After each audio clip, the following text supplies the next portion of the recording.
아니, 언제까지 배달 음식만 시켜 먹을 거야? 살림이랑 육아에 전념하겠다더니 애는 안 낳겠다고 하고 이제 살림에서도 요리는 안 하겠다고? 그럼 뭘 하겠다는 건데? 그건 저희가 알아서 해요. 어머님이 왜 자꾸 저희 가정에 간섭하세요? 네가 선을 넘어도 한참 넘으니 그런 거 아니냐? 제가 무슨 선을 넘었다고 그러세요? 어린애들도 아니고 저희가 알아서 결정하는 거죠. 니네 이렇게 사는 거 내 아들도 동의한 거야? 그이는 제 말은 다 들어주는 편이라서요. 아이고, 속 터져. 아무리 그래도 네 남편 생일에까지 배달 음식 시켜주는 게 말이 되니? 생일에 배달 음식 시켜 먹는 게 어때서요? 그래도 오늘은 그이 먹고 싶은 거 시켜줬어요. 제 생일에도 배달 시켜 먹었고요. 얘가 그걸 말이라고. 네가 맞벌이라도 하면 이해하겠다. 근데 맨날 집에서 놀면 어느 정도는 네 남편 내조해야 하는 거 아니야? 그이가 집을 얼마나 더럽히는 줄 아세요? 그거 청소해주는 게 내조 아니면 뭔데요? 청소하는 거 그거 얼마나 걸린다고. 나머지 시간엔 대체 뭘 하는데? 그리고 집이 이게 청소한 집이 맞아? 저기 쓰레기들은 언제 버리려고? 제가 왜 어머님께 이런 말을 들어야 해요?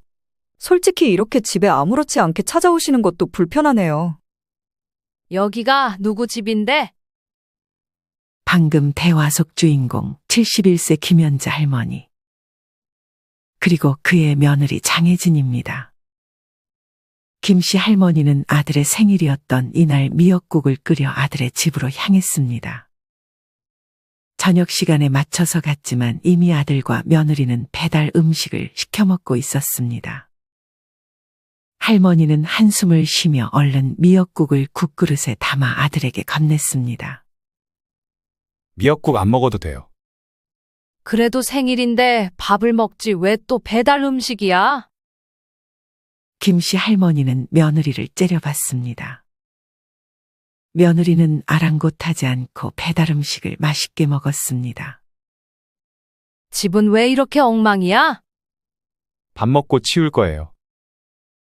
하지만 최근에 아들 집에 올 때마다 정리가 안 된 집을 봤던 김 씨는 직접 거실을 정리하기 시작했습니다. 김 씨에게 간단히 인사만 하고 입을 닫고 있던 며느리는 김 씨가 거실을 치우려 하자 그제서야 입을 뗐습니다. 어머님 그냥 놔두세요. 제 물건도 있어요. 그래요, 엄마. 그냥 놔두고 그만 가보세요. 아들은 항상 김 씨가 어떤 생각을 하고 있는지보다는 며느리의 눈치만 보는 듯 했습니다. 김 씨는 그런 아들 며느리를 보며 속이 터질 지경이었습니다. 여기까지만 보면 김 씨 할머니가 결혼한 자식들에게 굉장히 간섭이 많은 할머니라고 생각할 수 있지만 김 씨는 처음부터 이렇게 잔소리를 하는 사람이 아니었습니다. 김 씨가 이렇게 잔소리를 하게 된 계기는 며느리의 행동이 원인이었습니다. 그간 김 씨와 아들 며느리 사이에는 어떤 일이 있었을까요? 지금부터 그 이야기를 들려드리겠습니다. 김 씨는 어린 시절 가난한 집안의 만녀로 태어났습니다. 김 씨와 김 씨의 어머니는 둘째로 아들이 태어날 때까지 시어머니에게 갖은 구박을 당해야 했습니다. 다행히 김 씨의 어머니는 둘째로 아들을 낳았고 이후 시어머니의 구박은 줄어들었습니다. 하지만 김 씨 어머니의 시어머니, 즉 김 씨의 할머니는 김 씨와 남동생을 심하게 차별했습니다. 김 씨는 집에서 밥만 축내는 식충이 취급을 받았고 김 씨의 할머니는 얼른 김 씨가 집에서 나가기만 바랄 뿐이었습니다. 그렇게 많은 서름을 받는 어린 시절을 보내다 김 씨는 일찍이 타지로 돈을 벌러 갔습니다. 김 씨는 타지에서 일을 하며 집으로 돈도 보내줬습니다. 하지만 어느 순간 김 씨의 할머니는 그간 밥 먹은 것을 보답해야 한다며 김 씨가 돈 보내는 것을 당연하게 여겼습니다. 김 씨는 그렇게 할머니의 반대로 시집도 가지 않고 매년 돈을 벌어 집에다 보내줬습니다. 이후 김 씨의 할머니가 돌아가시자마자 김 씨의 어머니는 김 씨에게 돈은 이제 그만 보내도 되니 얼른 시집을 가라고 했습니다. 김 씨는 그렇게 중매를 통해 남편을 만났습니다. 늦은 나이에 한 결혼이었기에 남편도 나이가 꽤 있었습니다. 남편의 성격은 참 다정했지만 살이 좀 많이 쪘고 김 씨와 결혼할 당시에도 건강이 그렇게 좋지는 않은 듯 싶었습니다. 김 씨는 임신이 잘 될까 싶었지만 다행히도 건강한 아들 현수를 낳았습니다. 이후 아들은 건강하게 잘 자라주었습니다. 하지만 해를 거듭할수록 김 씨의 남편은 점점 아프기 시작했습니다. 김 씨의 남편은 장남이었기에 결혼 당시 제법 큰 땅을 물려받았습니다.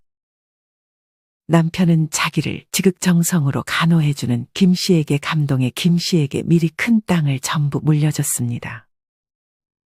김 씨의 시어머니는 손주한테 물려주라고 했지만 그때 당시 손주는 너무 어렸고 김 씨가 워낙 아들을 아꼈기 때문에 남편은 김 씨를 믿고 김 씨의 이름으로 물려줬던 것이었습니다. 이후 얼마 안 가 김 씨의 남편은 세상을 떠났습니다. 남편이 떠난 바로 다음 해에 시어머니까지 남편 곁으로 가면서 김 씨는 아들과 둘만 남겨졌습니다. 그래도 남편이 물려준 땅은 김 씨에게 큰 위로가 됐습니다. 김 씨는 그 땅은 무슨 수를 써서든 지키기 위해 부동산 관련해서 공부도 많이 하고 주변에 김 씨의 땅을 팔라고 권유하는 사람들의 말을 전부 무시했습니다.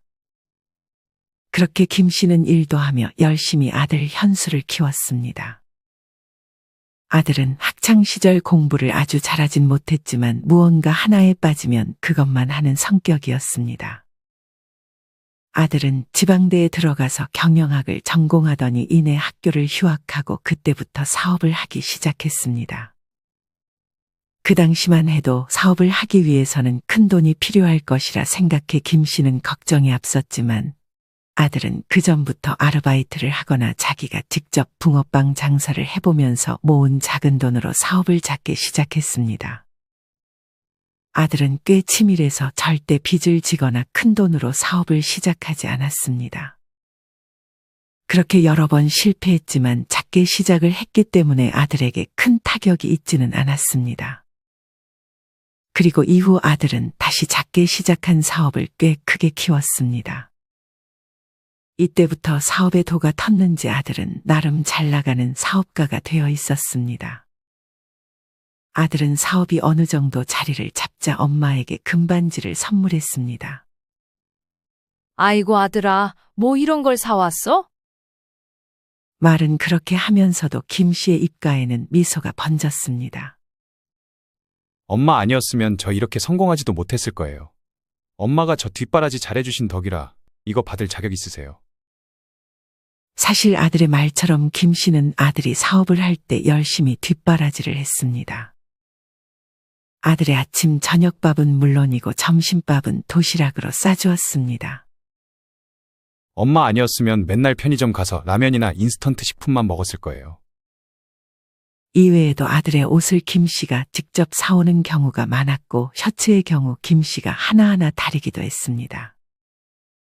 아들은 집에 오면 편하게 쉬기만 할 수 있도록 이부자리 정리 및 아들 방 청소까지 김 씨가 도맡아 했습니다. 아들은 금반지를 김 씨에게 건네며 좋은 소식이 하나 더 있다고 했습니다. 저 약혼했어요. 아이고 정말이야? 너무 잘 됐네. 드디어 장가도 가고 이제 정말 다 컸구나. 김 씨는 이날이 가장 행복한 날이라고 생각했습니다. 아들은 김 씨에게 조만간 여자친구를 소개해 주겠다고 했습니다. 김 씨는 자기가 밥을 꼭 사줄 테니 얼른 약속만 잡으라고 아들에게 말했습니다. 이후 김 씨는 아들의 여자친구가 좋아한다는 분식집에서 처음으로 아들의 여자친구를 만나기로 했습니다. 김 씨는 근사한 음식을 사주고 싶었지만 웬 분식집이냐며 의아했습니다. 여자친구가 떡볶이를 워낙 좋아해서요. 아무리 그래도 분식집에서 처음 만나는 건 좀 그렇지 않아?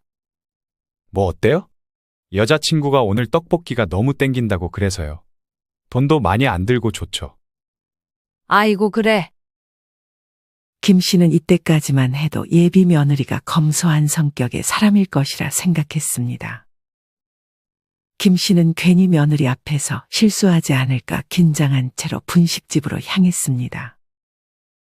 김 씨는 약속 시간 5분 전에 미리 도착해 있었습니다. 아들이 말한 분식집은 꽤 맛집이었는지 사람들이 아주 꽉 차 있었습니다. 주문하시겠어요?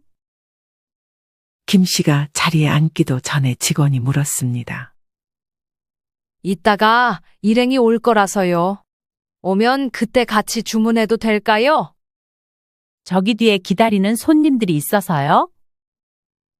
직원은 김 씨에게 은근히 빨리 먹고 나가야 한다고 눈치를 주는 듯 했습니다. 그럼 여기서 제일 잘 나가는 걸로 각각 3인분 주세요. 김 씨는 어쩔 수 없이 아들과 예비 며느리가 도착하기 전에 주문을 했습니다. 약속 시간 정각이 되자 아들과 예비 며느리가 도착했습니다. 김 씨는 얼른 자리에서 일어나 아들과 예비 며느리를 반겼습니다. 아이고, 네가 혜진이구나. 너무 예쁘네. 며느리는 쑥스러운 듯 김 씨에게 인사를 건네고 맞은편에 앉았습니다. 아들과 며느리가 앉자마자 주문한 음식들이 도착했습니다. 니네 오면 주문하려고 했는데 직원이 얼른 주문하라고 눈치 줘서 제일 잘 나가는 거 달라고 했다. 괜찮지? 아들은 잘했다고 했지만 예비 며느리는 약간 만족스럽지 못한 표정을 지었습니다. 김 씨는 그런 며느리의 표정을 간파하고 물었습니다. 혹시 여기서 좋아하는 메뉴가 따로 있니? 그거 하나 더 시키자. 대답 없는 며느리 대신 아들이 답했습니다. 사실 혜진이는 여기서 매일 치즈라볶이만 먹어요. 근데 이미 많이 시켜서 그것까지 시키면 다 못 먹을 것 같아요. 그래? 그럼 오늘 이거 먹고 다음에 다시 오면 그때 혜진이 좋아하는 거 먹자. 며느리는 억지 웃음을 지으며 좋다고 답했습니다. 그렇게 음식을 먹으며 질문은 거의 김 씨만 하고 며느리는 단답을 하는 형식이었습니다. 김 씨는 그 자리에서 좀 더 오래 얘기하고 싶었지만 눈치를 주는 직원 때문에 얼른 분식집에서 나와야 했습니다. 왜 저렇게 눈치를 주는 거야? 분식집은 테이블 회전이 생명이잖아요. 역시 사업가의 눈은 다르네. 좀 아쉬우니까 카페에 가서 커피라도 한잔 할까? 아들은 며느리의 눈치를 쓱 보더니 오늘은 좀 바빠서 다음에 한 번 더 자리를 마련하겠다고 했습니다. 아이고, 그래. 일이 바쁘면 얼른 들어가 봐야지. 혜진이도 오늘 만나서 반가웠어. 김 씨는 아들과 예비 며느리에게 인사를 남기고 집으로 돌아갔습니다. 김 씨는 식사 자리가 영 불편했는지 소화가 잘 안 돼 집에 도착하자마자 소화제를 먹었습니다. 이후 상견례에서 김 씨는 예비 며느리를 다시 만났습니다. 이날은 사돈을 처음 보는 자리라 김 씨는 공진단을 하나 먹고 자리에 참석했습니다. 김 씨도 말이 없는 편이었지만 사돈네는 김 씨보다 훨씬 더 과묵한 성격이었습니다. 정적이 흐를 때마다 김 씨는 숨이 턱 막히는 듯 했습니다. 그렇다고 이것저것 물어보기에도 괜히 실례일 것 같아 김 씨는 말을 아꼈습니다. 정적 속에 박갓사돈이 먼저 말을 꺼냈습니다. 박갓사돈은 딸과 예비 사위에게 아이 계획이 있냐고 물었습니다. 김 씨의 아들은 둘 정도는 낳고 싶다고 했고 예비 며느리도 생각은 하고 있다고 말했습니다. 예비 안사돈은 반대로 아이 안 낳아도 괜찮으니 둘이서 행복하게 잘 살라고 말했습니다. 김 씨는 내심 손주를 보고 싶었지만 괜히 부담을 줄까봐 예비 안사돈의 말에 공감해줬습니다. 아이들 행복이 가장 중요하죠. 하지만 이 말을 예비 며느리는 아이 안 낳아도 된다는 걸로 받아들인 모양이었습니다. 이후 결혼식까지 시간이 아주 빠르게 흘러갔습니다. 결혼식 당일도 어떻게 흘러갔는지 모를 정도로 정신이 없었고 혼인신고도 하면서 아들과 며느리는 정식 부부가 되었습니다. 김 씨는 결혼식 다음 날 하루 종일 지쳐 누워 있었습니다. 그런 와중에도 아들을 결혼시킨 것이 매우 뿌듯했습니다. 며느리는 결혼을 하고도 다니던 직장을 계속 다니다가 얼마 안 가 일을 그만두었습니다. 어차피 돈은 아들이 잘 벌기도 했고 자기는 직장에서 스트레스를 너무 많이 받아서 살림과 육아에 집중하기로 합의를 본 모양이었습니다. 이때까지만 해도 김 씨는 아들과 며느리에게 간섭을 일절하지 않았습니다. 하지만 얼마 안 가 아들은 김 씨에게 찾아와 애를 안 낳겠다는 소식을 전했습니다. 애를 안 낳겠다니? 이유가 뭐야? 너네 어디 아프니? 아니요. 애 볼 자신이 없어서요. 육아는 혜진이가 하기로 한 거 아니었어? 사실 저도 그러길 바랬는데 혜진이가 애 낳고 잘 키울 자신이 없다고 하네요. 누구나 처음엔 다 그런 생각하지. 애 낳고 키우면서 다 배우는 거지. 혜진이 생각이 워낙 확고해서 어쩔 수 없었어요. 아이 대신 강아지를 키우고 싶대요. 김 씨의 입장에서는 속 터지는 소리를 아들은 잘도 하고 있었습니다. 장모님도 자기 딸 애 키우면서 고생하는 건 싫으신가 봐요. 장인어른은 반대하긴 하는데 엄마도 장모님이랑 같은 생각 아니었어요? 그때는 그냥 별 생각 없이 한 말이지. 그럼 혜진이는 앞으로 뭐 하겠다는데? 그냥 집에서 살림만 하는 거죠. 김 씨는 아들과 며느리의 이런 결정이 마음에 들지 않았지만 자기들이 그렇게 하겠다는데 뭐라 할 수 없었습니다. 아들은 최근에 며느리가 요리학원에 다니기 시작했다면서 앞으로 김 씨에게 반찬은 안 해줘도 될 것 같다고 말했습니다. 요리학원? 그게 뭐라고 학원까지 다녀? 유튜브에도 좋은 레시피들이 많은데. 학원이 좀 더 편한가 봐요. 보내달래서 지원해주고 있어요. 며느리가 무슨 네 딸이라도 되니? 예전에 TV 보니까 아내를 딸처럼 대하면 집안이 화목하다고 하더라고요. 김 씨는 아들의 말이 이해는 가지 않았지만 너네가 행복하면 됐다고 말했습니다. 아니, 일도 안 하는데 애를 안 낳는다고? 김 씨는 간만에 지인을 만나 수다를 떨었습니다. 그래. 넌 이 상황이 이해가 가? 그리고 무슨 요리 배우는데 학원을 보내줘? 언니 말대로 와이프가 아니라 딸이네 그냥. 내 말이 그 말이야. 왠지 느낌이 쎄한데? 다시 한번 아이 가지는 거 말해보는 게 어때? 김 씨는 지인의 조언대로 아들과 며느리와 밥을 먹으며 은근히 다른 손주들이 너무 귀엽다고 말하고 유튜브에 있는 애기들 사진을 아들과 며느리에게 보여주기 시작했습니다. 직접 말하기보다는 이렇게 돌려서 손주를 원한다는 표현을 한 것이었지만 김 씨가 그렇게 할 때마다 며느리는 불편한 기색을 내비치기 시작했습니다. 그런 반응에 김 씨도 더 이상 그런 행동을 하지 않았습니다. 이후 아들의 얘기를 들어보니 며느리는 요리학원에 한 달 정도 다니다가 그만둔 것처럼 보였습니다. 요리에 흥미가 떨어졌나 봐요.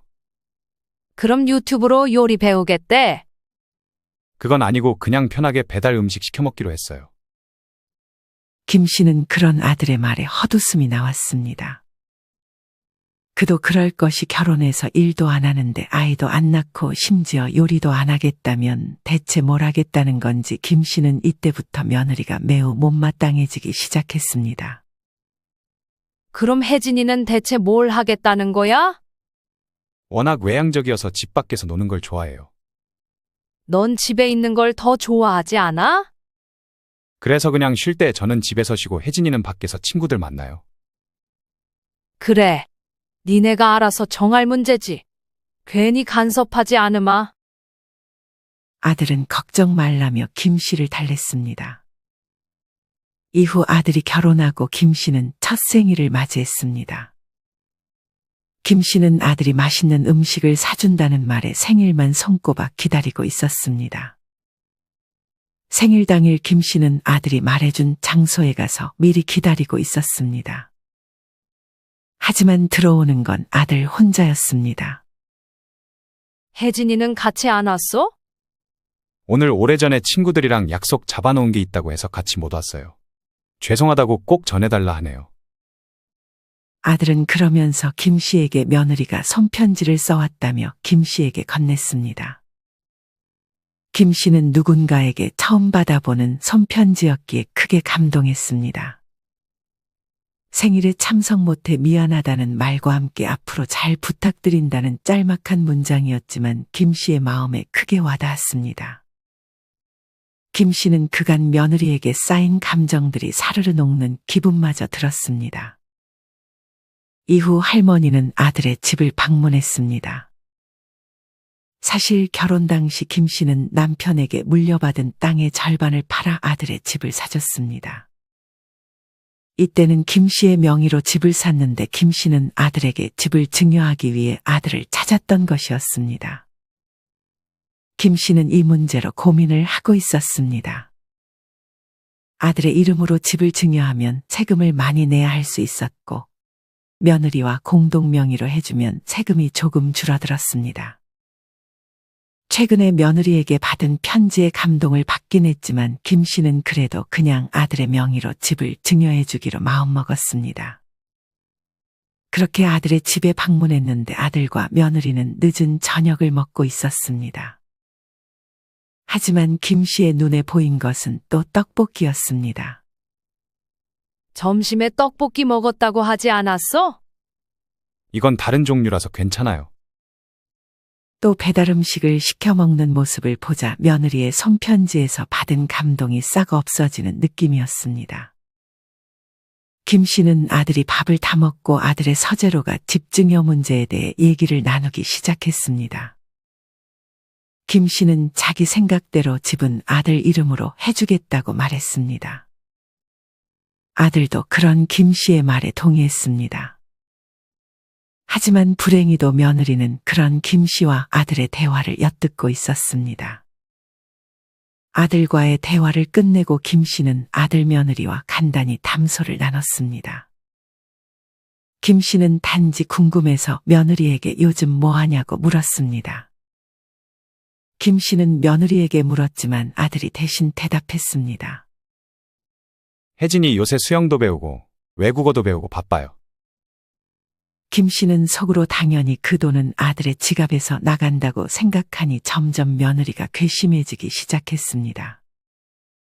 이 말을 듣고 김 씨는 더 이상 입에서 좋은 말이 나올 것 같지가 않아서 그만 자리에서 일어섰습니다. 김 씨가 집을 떠나자마자 며느리는 아들을 위하는 척 세금을 줄이려면 공동명의로 집을 물려받는 게 어떠냐고 아들에게 제안했습니다. 처음으로 아내에게 단도직입적으로 재산을 나누자는 말을 들은 아들의 심경은 꽤나 복잡했습니다. 아들은 생각해 보겠다고 말하고 넘어갔습니다. 이후 무슨 이유 때문인지는 모르겠지만 아들의 몸이 점점 좋지 않아졌습니다. 사업은 잘 되긴 했지만 날이 갈수록 아들은 점점 바빠졌습니다. 하지만 며느리는 집을 비우고 학원을 가거나 운동을 갔고 심지어 놀러 가는 날이 많았습니다. 아들은 어느 순간 혼자서 남은 배달 음식으로 끼니를 대충 때우기 시작했습니다.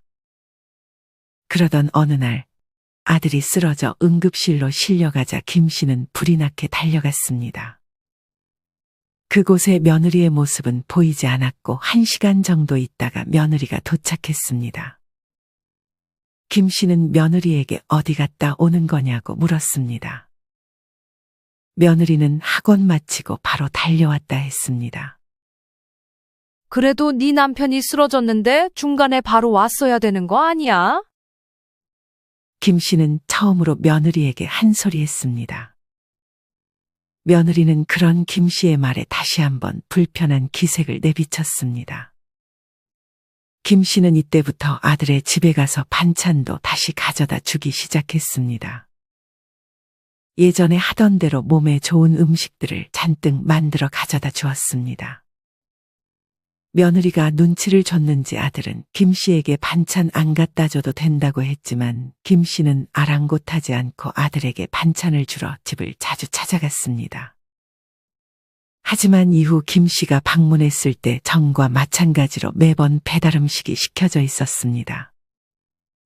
이후 며느리는 다시 한번 김 씨에게 손편지를 건넸습니다. 그때 응급실에 늦게 가서 죄송하다는 말과 함께 남편에게 더 신경 쓰겠다는 내용이 담겨 있었습니다. 사실 이전에도 며느리는 김 씨에게 손편지를 자주 건넸습니다. 하지만 며느리는 진심을 담아 손편지를 건네기보다는 그냥 자기 잘못을 만회하기 위해 습관적으로 손편지를 건네는 것처럼 느껴졌습니다. 김 씨는 며느리가 건넨 손편지가 진심이 아니라고 생각했습니다. 실제로 며느리의 행동이 달라진 건 손편지를 보낸 그때뿐이었고 그 이후에는 평소처럼 행동했습니다. 김 씨는 더 이상 며느리의 손편지에 속지 않았습니다. 얼마 안가 아들의 생일이 다가왔습니다. 김 씨는 아들에게 줄 미역국을 끓여 보온병에 담아 아들의 집으로 향했습니다. 저녁 시간에 맞춰서 찾아갔지만 아들과 며느리는 이미 밥을 먹고 있었습니다. 뭘 먹고 있나 봤더니 또 떡볶이와 치킨을 먹고 있었습니다. 김 씨는 얼른 아들에게 미역국을 건넸고 아들은 일이 있다며 밥을 급히 먹고 다시 회사로 향했습니다. 김 씨는 며느리와 대화를 하고 싶었지만 며느리는 김 씨와의 자리를 피하기라도 하듯 자기도 약속이 있어 나가봐야 한다고 했습니다.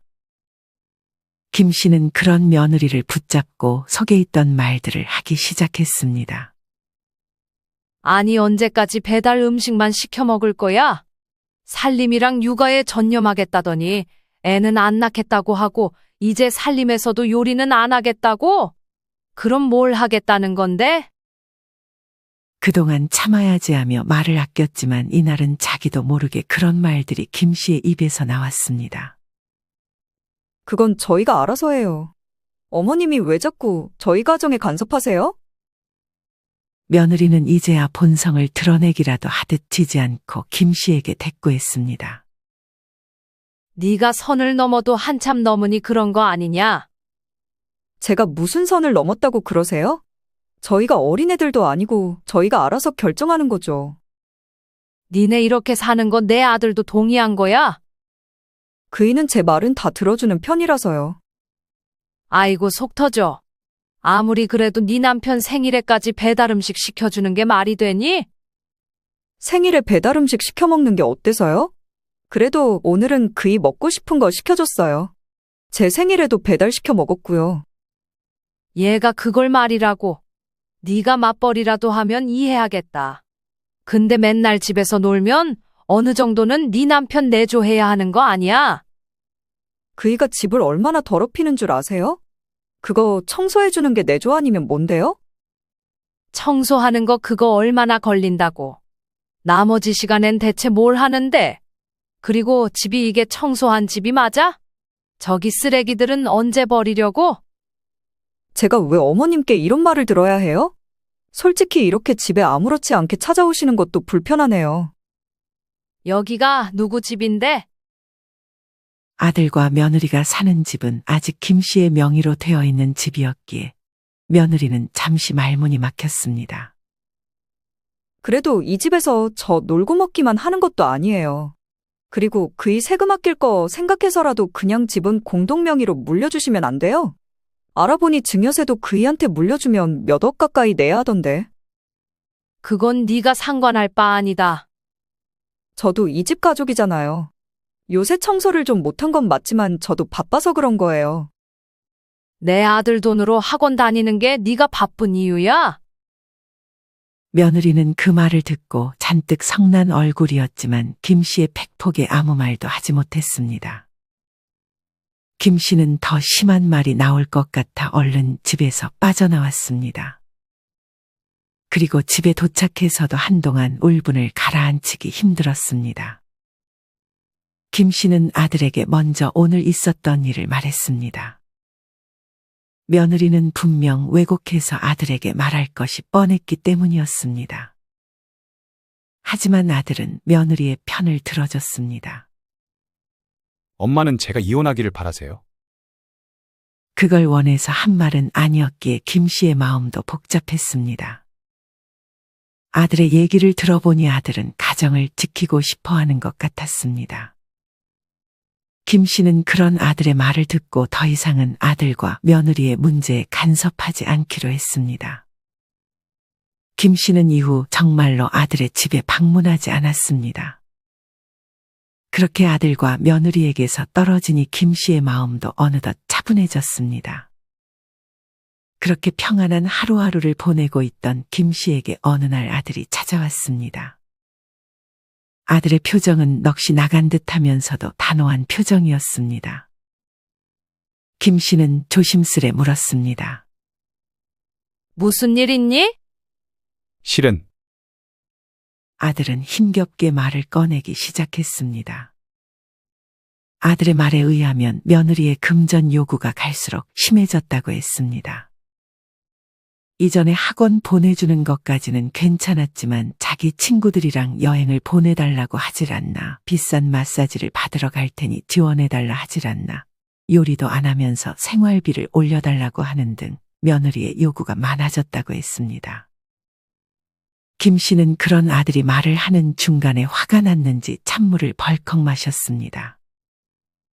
그리고 아들의 말은 끝나지 않았습니다. 며칠 전 며느리가 친구들과 술을 마시러 외출을 했는데 그 자리에서 아들과 통화하다가 통화가 꺼진 줄 알고 아들에 대한 뒷담화를 친구들과 하기 시작했다고 했습니다. 그리고 분명 이성 친구들은 술자리에 없다고 했는데 남자들의 목소리도 자주 들렸다고 했습니다. 심지어 그 남자 중 한 명과 차마 입에 담을 수 없는 더러운 말들을 하는 것을 다 들었다고 했습니다. 김 씨의 아들은 그 말을 듣고 그 다음날 무조건 이혼을 해야겠다고 다짐한 듯 했습니다. 사실 김 씨의 아들은 이혼남이라는 칭호가 싫어서 그간 이혼을 피했다는 얘기도 했습니다. 김 씨는 아들이 워낙 평판에 민감했기에 그런 아들의 말을 이해했습니다. 김 씨는 평판보다 아들의 행복이 중요하다며 그런 아들을 위로했습니다. 아들은 미리 김 씨에게 나중에 놀라지 말라고 이 얘기를 전하러 온 것이라며 김 씨와 헤어지고 바로 며느리를 찾아가 술자리에서 녹음된 파일을 들려주며 며느리에게 이혼을 요구했습니다. 그리고 이 말을 하기 전에 아들은 이미 며느리가 집을 자주 비웠다는 증거, 살림을 하겠다고 하면서 집 청소가 안 된 집의 사진들을 찍어 놓으며 며느리에게 한 푼도 못 가게끔 증거들을 철저히 수집했습니다. 며느리는 그런 아들의 행동에 처음에는 화를 내다가 울면서 빌다가 왔다 갔다 하는 태도를 보였습니다. 그러고는 아들의 마음이 돌아서지 않을 것이라는 확신이 섰는지 그때부터 재산 분할을 요구했습니다. 그 중에는 김 씨에게 물려받은 이 집도 포함되었습니다. 하지만 기본적으로 증여나 상속받은 재산은 재산 분할 대상이 아니었기에 김 씨의 재산 중 며느리가 받을 재산은 하나도 없었습니다. 게다가 법원에서 며느리가 집안 살림을 제대로 안 했다는 사실이 입증되면서 며느리는 거의 한 푼도 받지 못하고 아들과 이혼하게 됐습니다. 며느리는 돈이 없어 더 이상 법정 싸움을 끌고 갈 수도 없었습니다. 며느리는 불쌍한 척하며 다시 아들과 김 씨를 번갈아 찾아가며 용서를 구했습니다. 하지만 아들과 김 씨는 단호하게 대했습니다. 며느리는 심지어 자기 부모님을 데려와 김 씨와 아들을 찾아갔습니다. 며느리는 자기 부모님을 데려와 아들 회사에까지 찾아왔는데 그 모습을 본 아들은 경찰을 부르겠다며 쫓아냈습니다.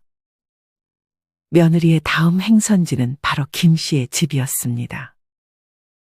며느리 대신 바깥 사돈이 초인종을 눌렀고 김 씨는 고민하다 아들에게 전화했지만 아들이 전화를 받지 않아 일단 문을 열어줬습니다.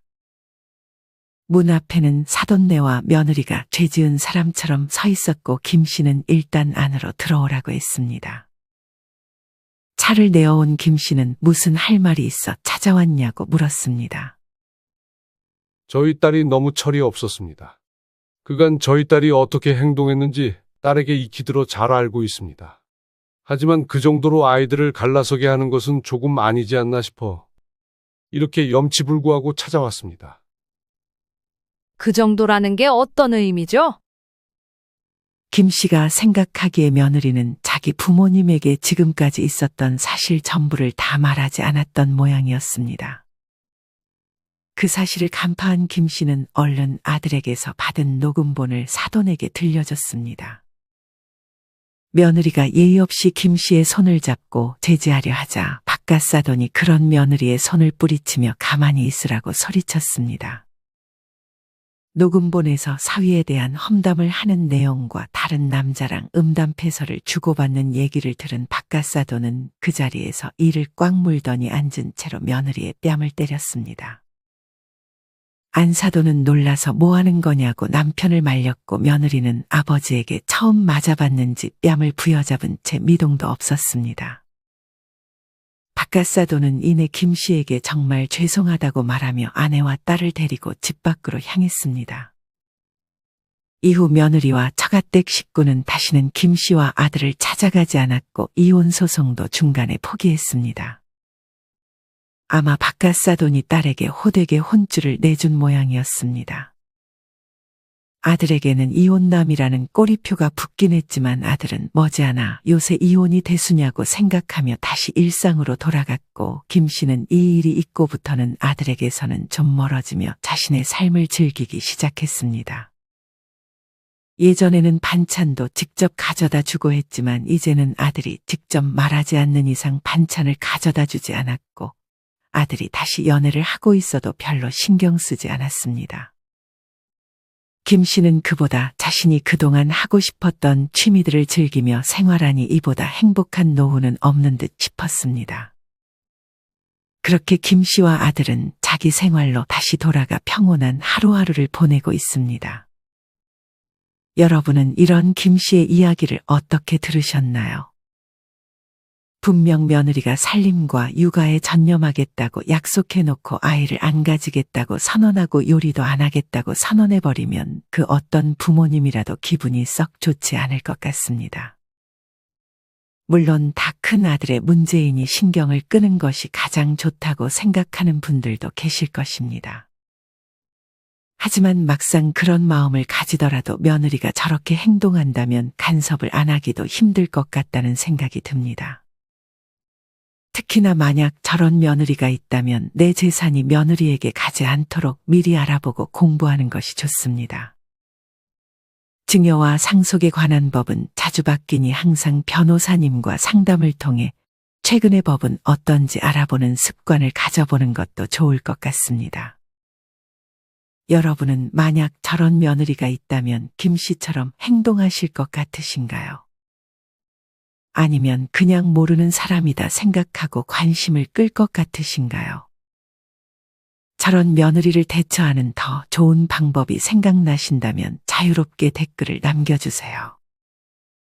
이상으로 오늘의 영상을 마치겠습니다. 우리 모든 구독자분들의 행복한 여생을 응원합니다. 다음에 더 좋은 내용으로 찾아뵙겠습니다. 감사합니다.